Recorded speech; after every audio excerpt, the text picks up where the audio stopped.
Turn to the Using the 10-Minute Daily Reader's Manual and the assessment tool within to ascertain whether the student is able to read, write and say the alphabet. If yes, keep going with the assessment. If no, go to the relevant icon rule workbook 1 to 3 and teach this knowledge and skill.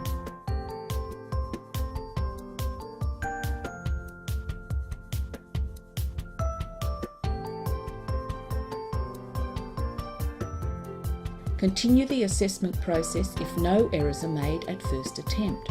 Example of error: if the student says the letter name rather than the letter sound when sounding out. Let's assume the student is at beginning level with the sounds, that is phonemes, a, m, s, to, I. This means the student should start at book 1 with the appropriate reader. For students under 12 years of age or with a receptive expressive language disorder or with limited English vocabulary or from a non-English speaking background or learning to speak, read and write the English language or with a dyslexia diagnosis, use safety car readers. This allows gains to be made in simple level vocabulary, comprehension and grammar. It also allows the student time to break the code and learn the strategies to work out words. For students over 12 years of age, not from non-English speaking background and not at the initial learning stage of speaking, reading and writing English, use restart readers.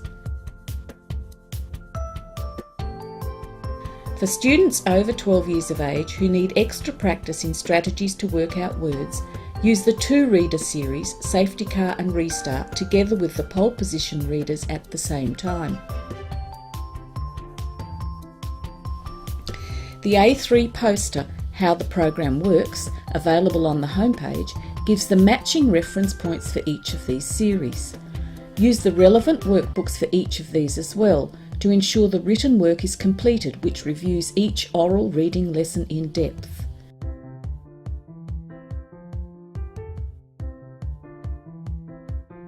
For individual lessons, the seating position for the tutor is imperative. The tutor should be seated either opposite or alongside the student. The tutor needs to follow each word or sound the student is reading as it is being read.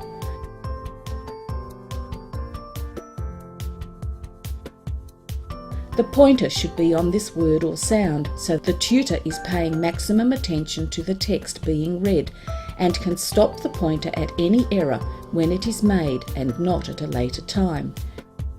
Use the pause, prompt and praise method. Pause at the error, count to 5 in your head.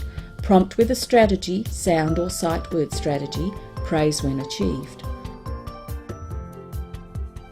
For whole group lessons, use the same methodology but from the interactive whiteboard and have the class say the sounds or words together. Students should turn take in a set order. This allows time to prepare an answer and lets you listen to students individually. This lesson format is slower but thorough. For self-teaching lessons in oral reading, use the iPad and Speak functions as your personal tutor. Use an iPad or other tablet.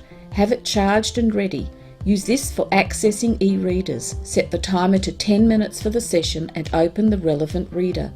Check font size and colour. If the student is vision impaired, change the font to white on black and adjust the font size. If using the online data tool, have a laptop charged, logged onto the data tool and lesson details entered. If not using the online data tool, have the printed data sheet ready to fill in details. Have a stopwatch charged, ready to use for checking the reading rate. Have access to a good quality hard copy dictionary. Online dictionaries invariably revert to US English. This is a problem for non-US English classes as the spelling, punctuation and grammar differ. Have an exercise book and a working pen. The pen is both for writing and for pointing on the iPad or tablet. The exercise book serves 2 purposes. 1, for noting errors for the student to practice and learn, as well as for lesson review at the beginning of the next lesson. And 2, for writing notes to A, give information to the next tutor, and B, to later complete the online data tool. Have the relevant workbook ready for the student to use, as well as a pen for this. Make sure the marking is up to date so that errors can be corrected at the beginning of the writing session, which follows the oral reading session. Listen to the student make a first attempt at reading. Take data at this time. Review the sounds being read and prompt corrects as needed. Model if necessary. Repeat this part of the lesson until the student is competent at sounding the phoneme being learnt. Review the sight words for the reader noted in the reader at the beginning. These can be spelling words as further practice. Model and teach these words if they are unknown. Note they also appear in the workbook for each reader. Continue on to the reading practice of these sounds in words. Take data at the first attempt of practicing the sound in a word, either a nonsense word or other. You are teaching the strategies to work out words. Sounding out is just one of these strategies, learning sight words is another. Continue with the oral component of the lesson until the 10 minutes is done or the reader is completed successfully. Turn to the relevant workbook. This is the written component of the reading program. No reading program is complete without addressing all areas of literacy, including reading, writing, handwriting, spelling, vocabulary, grammar and comprehension. This is all included in the workbooks. Answers should be written in complete sentences, especially answers to comprehension questions. Comprehension answers should begin with a portion of the question so that the reader can understand the context of the answer. When explaining the meaning of a word, the word should be written at the beginning of the explanatory sentence. Ensure the marking is done prior to commencement of lesson. Review the errors made, teach as necessary and have the student do corrections. Continue on with the relevant page in the workbook.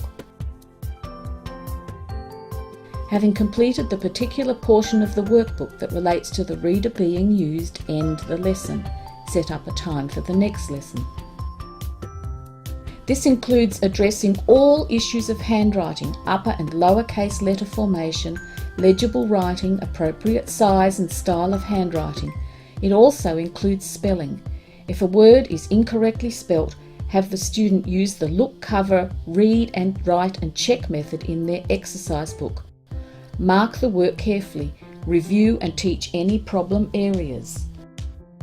For Lesson 2 onwards, always begin a new lesson with a review of work previously completed. This should be evident in the exercise book, where errors in oral reading and spelling should have been documented. Alternatively, if there were no errors made in the previous lesson, move on to the next reader in the series. Data decision rules. Data informs the decision of whether to move the student on to the next reader or not. The rule of thumb in any teaching method using criteria for acceptable performance should be that the student achieves 100% correct for 3 consecutive sessions. Consequently, it is imperative to maintain data diligently no matter what reading program is being used. Oral reading lessons should be regular, routine and as often as possible. The ideal situation is to have a lesson every day for 10 minutes of oral reading followed by 10 minutes of written practice that relates specifically to that oral reading. In schools, this is easily done. Each day, a specified time slot, all resources ready. At home, each evening or early morning, a specified time slot, maybe while preparing dinner, have the child sit nearby with the iPad. This is not as ideal as the school model, but it is a lot better than not doing anything about a child learning to read. Regular and frequent are the key strategies for home lessons. It is best to find a practicable time slot in the busy lives of mums or dads who are overseeing this learning.